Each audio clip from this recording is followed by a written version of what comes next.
और अभी एक सोच है पूरे विधानसभा क्षेत्रों में, समय लगता है। पाइन ग्रोव स्कूल की सोच एजे सिंह जी ने 30 साल पहले रखी थी। पूरा तरह समर्पण होकर इन्होंने स्कूल का निर्माण किया, तो अभी तो हमारे गवर्नमेंट स्कूल से अच्छे स्कूल बनेंगे और आने वाले स्कूलों समय में गांव के बच्चे उन स्कूलों में पढ़ेंगे।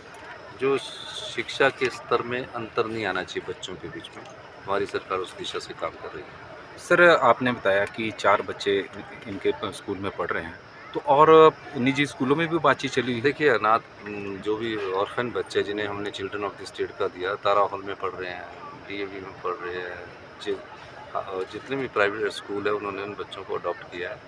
और मुझे अच्छा है कि पहला बोर्डिंग स्कूल है जिन्होंने 4 बच्चों को लिया, जिसमें स्पेशली डिसेबल्ड बच्चे भी 2 उसमें हैं। उनको पढ़ाने का जिम्मा इनके पास है, वो बहुत मुश्किल काम होता है। तो निश्चित रूप से जहाँ स्कूल इस इंस्टीट्यूशन से वो बच्चे पढ़कर जाएंगे तो एक उनका हौसला बुलंद होगा। सर, कल पूर्व मुख्यमंत्री प्रतिपक्ष के नेता की प्रेस वार्ता हुई है और जिसमें उन्होंने सरकार के ऊपर आरोप लगाया कि सरकार 2 वर्षों के जितने भी सरकारी कर्मचारी के पद है उन्हें समाप्त करी जो वैकेंट में है। देखिए वो बार बार गलत बोल रहे हैं। पूर्व मुख्यमंत्री रहे हैं, जो पोस्टें 20-25 साल से भरी नहीं गई हैं, जो रिडेंडेंट होगी यानी कि ख़त्म हो गई है, जिनका कोई औचित्य नहीं रह गया है, जैसे कि टाइपिस्ट क्लर्क का है, वो पोस्टें 20-25 साल से चली आ रही है और हम अभी बजट बना रहे हैं। बजट बनाते हुए उन पोस्टों का हम बजट एलोकेट करते हैं।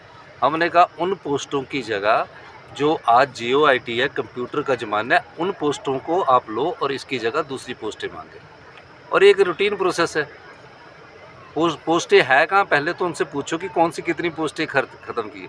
हमने कहा कि जो पोस्टें 2 साल और उससे अधिक, तो 20-25 सालों से जो पोस्टें रिडेंडेंट ख़त्म हो चुका, जिन पोस्टों का वजूद ही नहीं रहा, उन पोस्टों को भरने का कोई औचित्य नहीं रहा, तो उनको ये जगह हमने नई पोस्टें मांगी। ये ख़त्म कोई नहीं होती। हर विभाग की रिक्वायरमेंट के हिसाब से सब सरकार उनको पोस्टें देती है और सरकार ने 2 साल में 20,000 पोस्टें विभागों और कॉर्पोरेशन में निकाली है। वो इस प्रकार का आरोप लगाकर सुर्खियों में बना रहना चाहता है। सर 28 को जो है बिजली बोर्ड का आंदोलन है, तो क्या इस आंदोलन में नहीं, बिजली बोर्ड का कोई आंदोलन मुझे तो समझ नहीं आ रहा क्यों हो रहा है उनका आंदोलन। तो ये बिजली बोर्ड को अपने पैरों पर खड़ा होना पड़ेगा। सरकार उन्हें 2200 करोड़ रुपए की सब्सिडी देती है। 2200 करोड़ रुपया मैं गांव के किसानों पर भी खर्च कर सकता हूँ।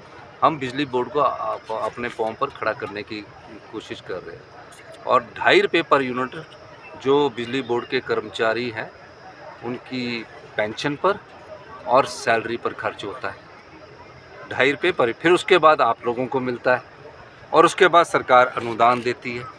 तो बिजली बोर्ड के कर्मचारी और अधिकारी हमारे परिवार के सदस्य, उन्हें सोचना चाहिए कि पोस्टें बढ़ाकर फ़ायदा कि आपको अपने पैरों पर खड़ा होकर फ़ायदा है।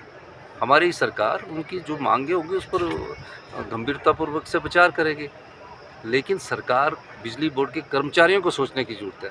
अब 2.5 रुपये पर यूनिट का खर्चा आपकी जेब से जा रहा है, क्योंकि उनकी पेंशन भी है ना, 29,000 की पेंशन है और 18,000 की पे, तो उस खर्चे को कम करना है। बिजली बोर्ड 58 डिस्कॉम है, उसमें 51 स्थान पर पहुंच चुका है। अब हम रेट बढ़ा कर कब तक हम आम जनता के ऊपर बोझ डालते रहेंगे और कब तक सरकार अनुदान देती रहेगी। जो पैसा ग्रांट का होता है, ग्रांट का पैसे का मतलब कि हमको बिजली बोर्ड को देना, वो पैसा अगर हम गांव के किसान पर लगाएं, आप ग्रामीण अर्थव्यवस्था को मजबूत हो लगाएं, वो ज़्यादा फायदेमंद है। तो बिजली बोर्ड के कर्मचारी हमारे परिवार के सदस्य, हम उनसे बात करें।